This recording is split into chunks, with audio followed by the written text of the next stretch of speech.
محمد وآل محمد.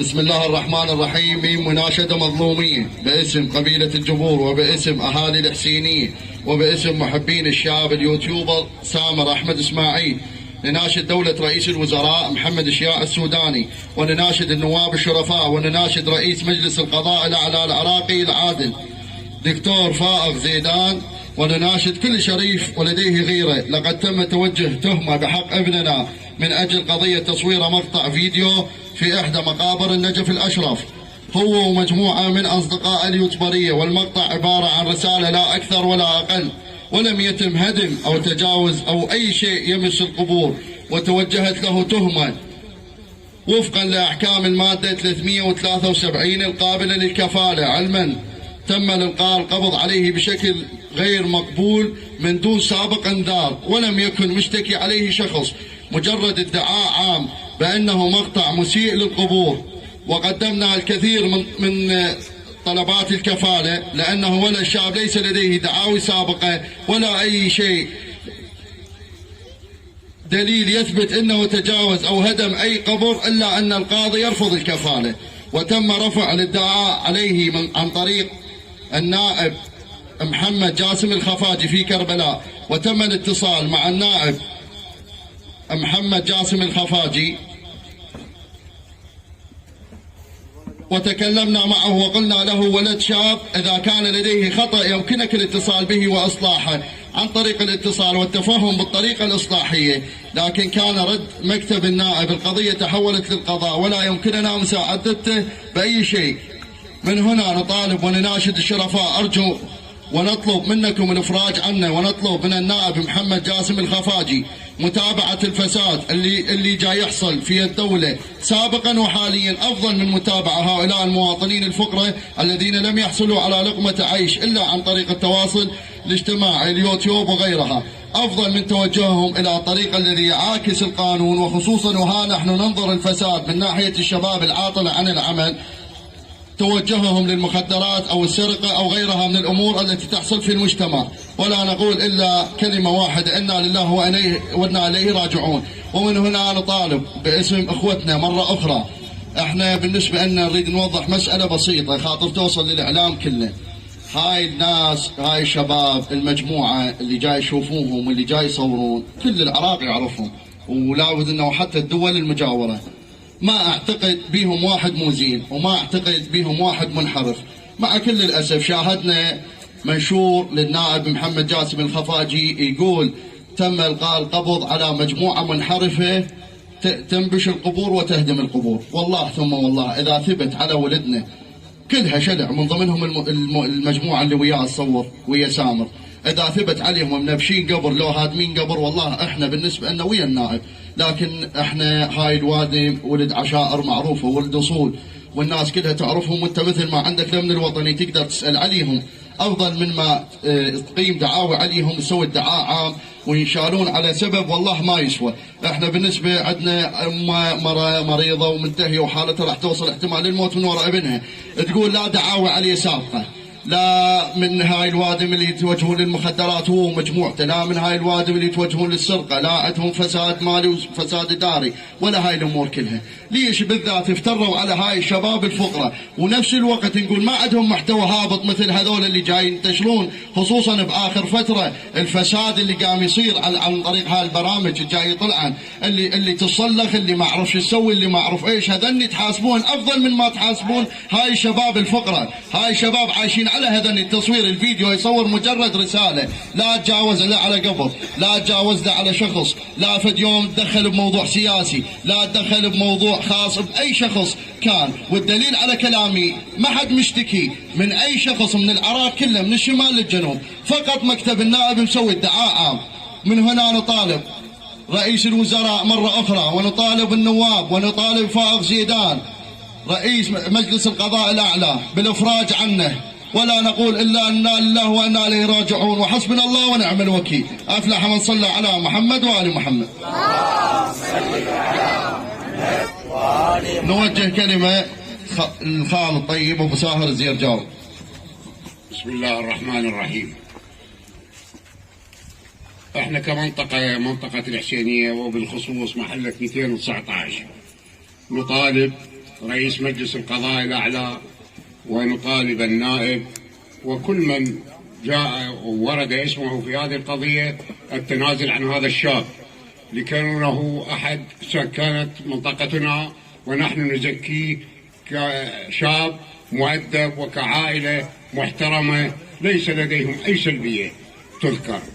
بعدين احنا نسأل الأستاذ اللي هو فايق زيدان رئيس مجلس القضاء الأعلى ونسأل النائب نقول هل انتهت يعني مشاكل العراق كلها واصبحت هذه طاردون الناس اليوتيوبريه اللي هم عايشين على المشاهدات لكون ماكو عندهم فرصه عمل ولا وفرتوا لهم فرصه عمل، فاضطروا ان يقدمون تقارير. هاي بالعكس المفروض يشجع عليها لانه يوصل رساله شلون القبور وشلون المساحه الموجوده بالنجف الاشرف والمقابر الاخرى، هذا المفروض يشجع.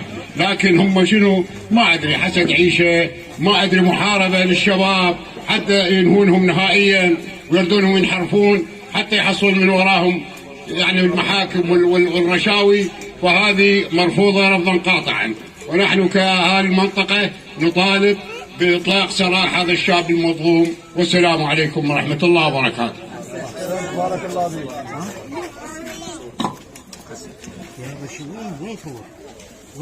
بسم الله الرحمن الرحيم.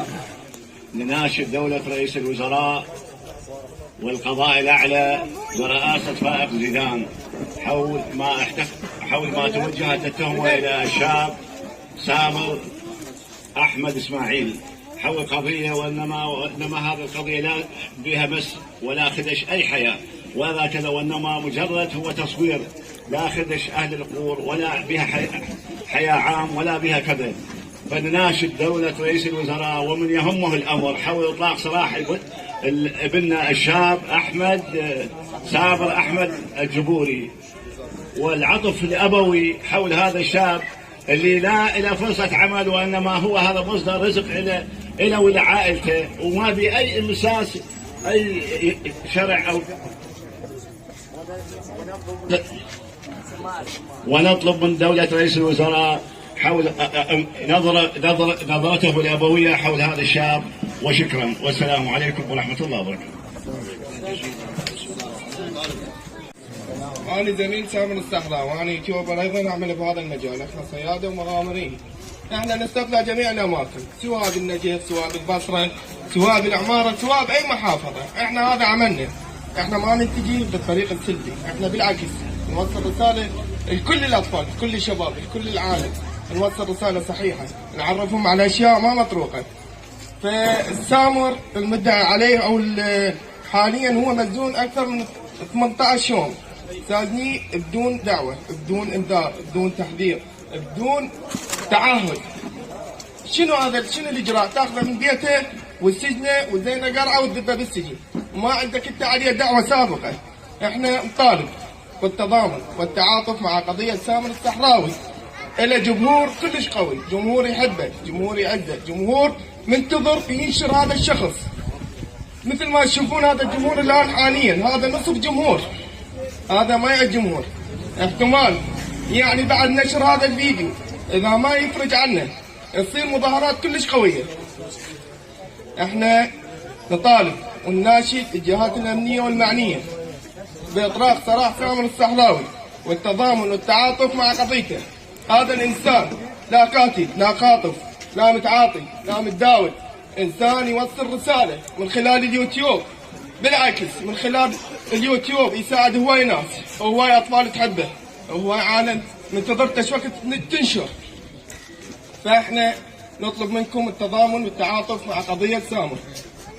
جزاكم الله خير. راح يصير فينا احنا كنا كيوتيوبريه راح يصير فينا واتر عقب واتر. ليش؟ شنو ذنبه؟ يعني الرجال ما مسوي شيء، مجرد رساله دا يوصلها للمجتمع. ليش تحاربونا يعني احنا خصوصا اليوتيوبريه؟ يعني ما عندنا فرص عمل، انطونا تعيينات، عينونا، انطونا فرص عمل، عم نعوف اليوتيوب من الصبح نعوفه. هو احنا رايدين هاي الشغله؟ هو لو اكو تعيينات احنا نبقى نصور والله ما نصور. بس شو تسوي غير ماكو شغل، ماكو عيشه، ماكو تعيينات، فاتجهنا لهذا الطريق. فاللي يريده اخونا سامر الصحراوي احنا كنا وياه، ونريد تطلقون صراحه. رجال ما عنده اي اساءه، لا اساءه لاحد ولا اساءه القبور ولا هدم قبر، بالعكس محتواه كلش حلو. بس اكو ناس هواي محتواهم مو حلو، جمعه والمحتوى الهابط تعرفونهم كلهم اللي اساءوا للمجتمع. بس سامر الصحراوي هو الرقم اللي يشهد له، يعني راح يصير قناته 5 مليون، يعني معقوله 5 مليون متابع يتابعون محتوى هابط؟ مستحيل. فالرقم والتعليقات والمشاهدات هي اللي تثبت انه محتواه حلو، وهذا الجمهور كله اللي حاضر يثبت انه سامر الصحراوي صاحب محتوى جميل والناس كلها تحبه. انا من الناس لو ما احبه ومحتواه حلو ما اجي واطالب انه باطلاق صراحه، وهذا ظلم بحق اللي صار. تحياتي لكم، وان شاء الله يا رب تصل هذه الرساله.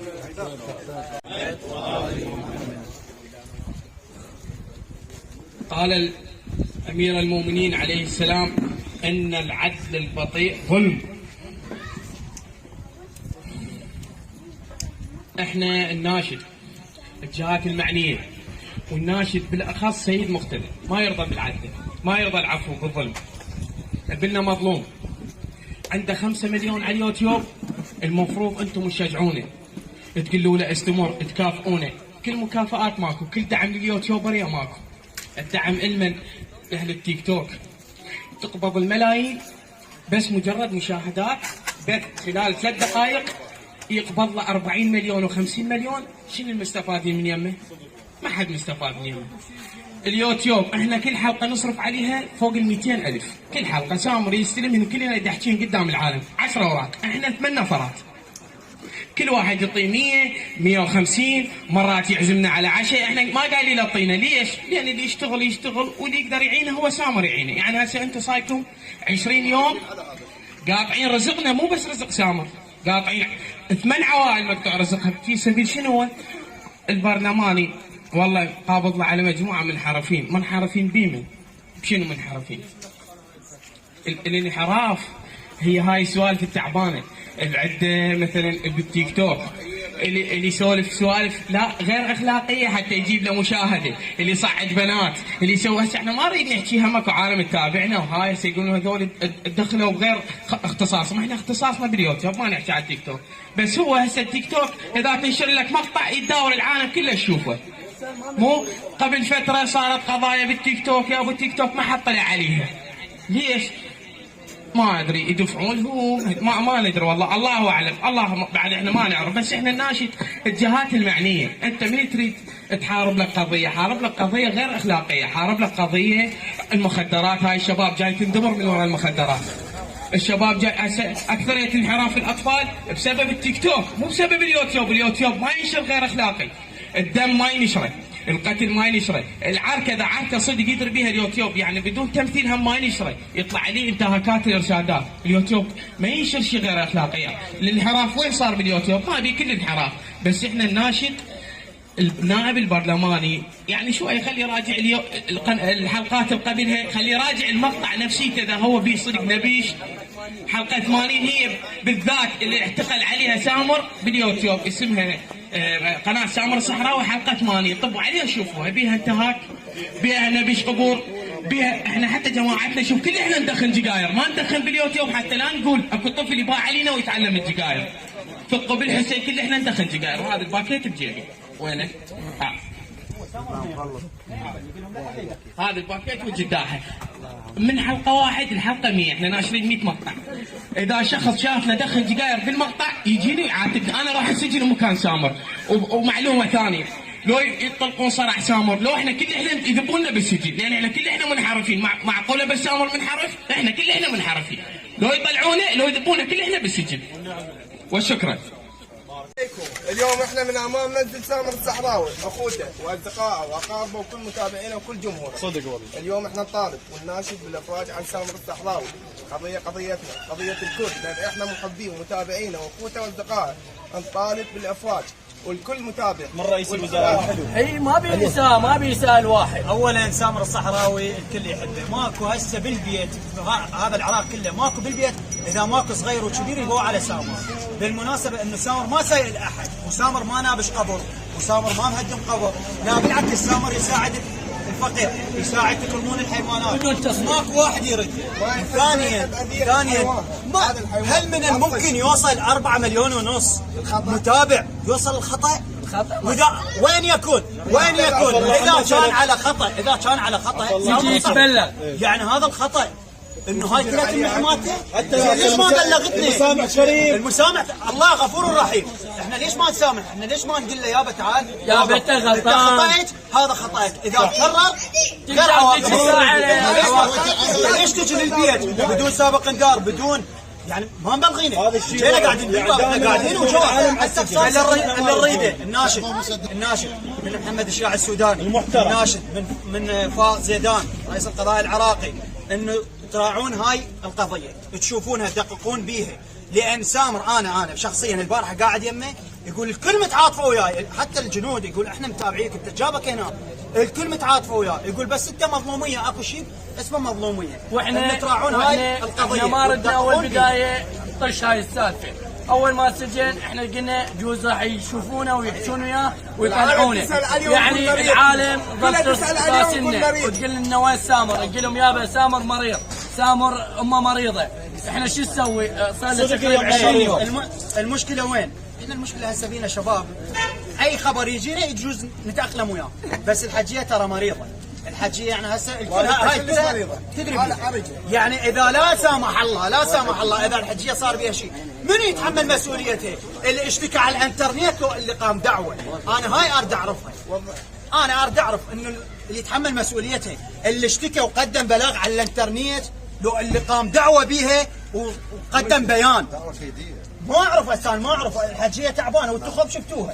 نعم دعوه كيديه. هذا اللي احنا نقدر نحكيه، وانا ارجع البيت عايش على الله وعلى سامر. اي اناشد شكو مشهور، شكو شخص يهم الامر، مشهور ومشهور ايوه، شكو شخص يحب سامر الصحراوي يقدم هاشتاج وينشر التواصل، الكل ترفع هاشتاج اطراق صلاح سامر الصحراوي، وان شاء الله بيكون البركه. عدلها تحياتي